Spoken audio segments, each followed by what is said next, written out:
fin de chaque année, la période de fête en l'occurrence, on assiste à l'inondation de nos marchés de produits d'origine de qualité douteuse.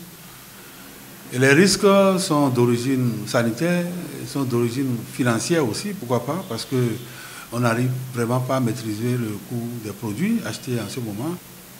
Et les organisations de consommateurs sont là comme un dispositif d'alerte pour appuyer l'État à mieux jouer ce rôle. Là où il y a des points de distribution non maîtrisables par l'État, nous, organisations de consommateurs, nous faisons tout pour aller identifier ces points de distribution pour remonter l'information à l'État.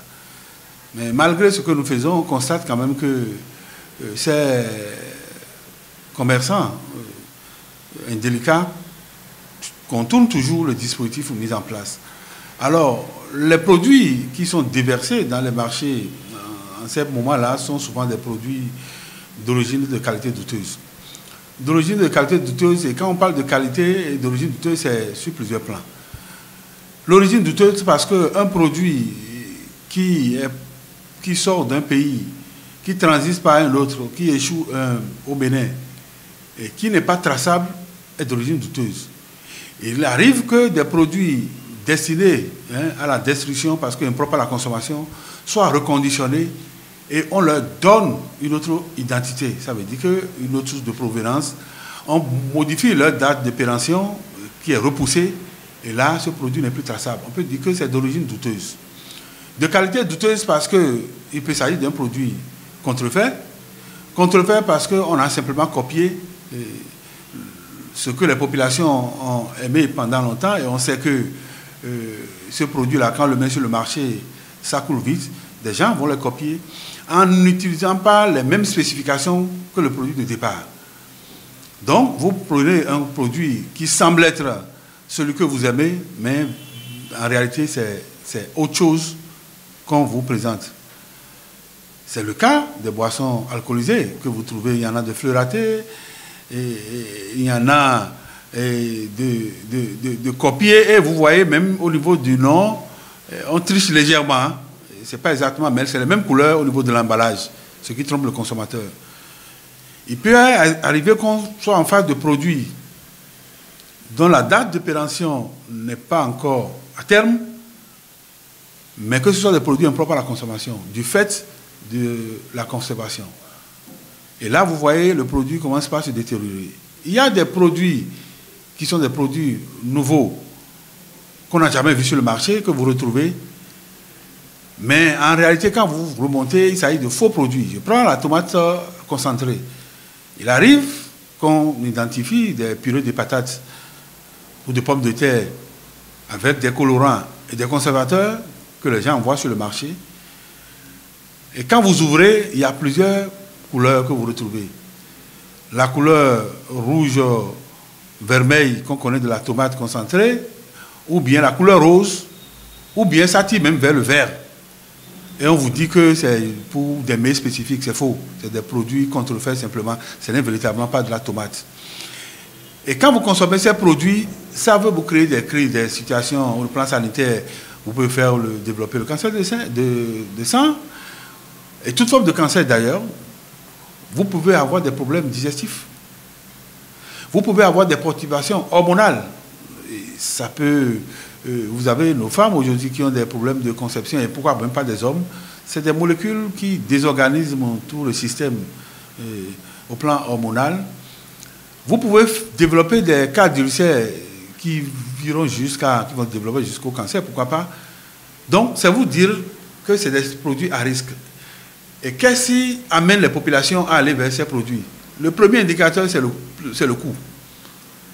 Mais on ne peut pas comprendre qu'un produit qui est fabriqué quelque part et qui a suivi un processus de transport qui a été imposé, qu'on va vendre peut-être à moitié prix ou bien moins, on peut s'interroger.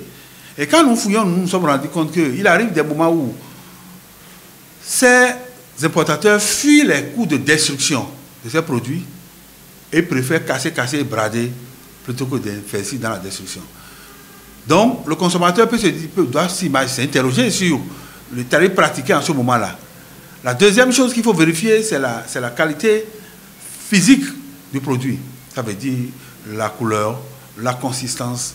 Ça peut déjà nous orienter. Vous prenez une mayonnaise qui semble être un peu fluide, on peut se poser des questions. Cette même mayonnaise qui a une couleur qui n'est pas d'ordinaire, une tomate que vous ouvrez qui n'est pas d'ordinaire, vous ouvrez une boîte de sardines, vous voyez une couleur bizarre. C'est déjà des informations qui orientent.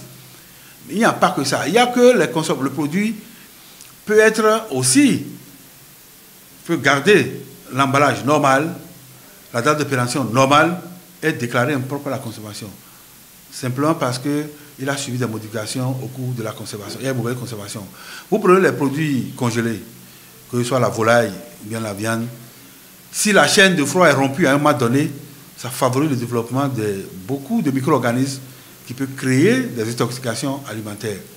Donc, vous prenez les boissons frulatées. Aujourd'hui, où il y a des conditionnements en pochette ou en de petits flacons qu'on met à la disposition de nos enfants, qui peut nous dire la teneur en alcool réel de ces produits et quel type d'alcool.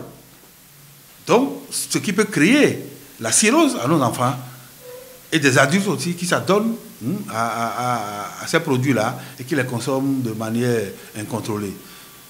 Mais nous reprécisons encore que le rôle de l'État est fondamental parce qu'il s'agit, il revient à l'État d'enregistrer les produits importés, de les suivre sur le marché, et d'organiser ces pratiques commerciales que sont le solde, la liquidation et autres. C'est des pratiques qui doivent être encadrées par l'État. Mais aujourd'hui, ça va dans tous les sens. N'importe qui peut sortir son produit et mettre dans le marché, associer des bonnes dames dans la distribution. Il y a même des spécialistes de vente de ces produits impropres à la consommation, les produits périmés. Il y a des experts en ça aujourd'hui. Et c'est pourquoi nous souhaiterons que l'État mette en place un mécanisme de suivi en appui avec nous, organisations de consommateurs. Et nous pensons qu'avec tout ça, on peut réduire un peu le danger que courent les populations. Maintenant, il y a la sensibilisation qu'il faut amplifier. Il faut vraiment jouer sur la sensibilisation pour informer le grand nombre, leur donner des indices qui leur permettront effectivement d'identifier rapidement ou bien de développer des réflexes qui nous permettront, dès qu'ils vont se retrouver devant ces produits, ils nous font appel. Et quand l'État va vérifier la conformité de ces produits-là, quand c'est vrai, on laisse le distributeur continuer, mais dans le cas contraire, on doit mettre ces produits sous scellés et l'intéressé doit répondre conformément à la loi.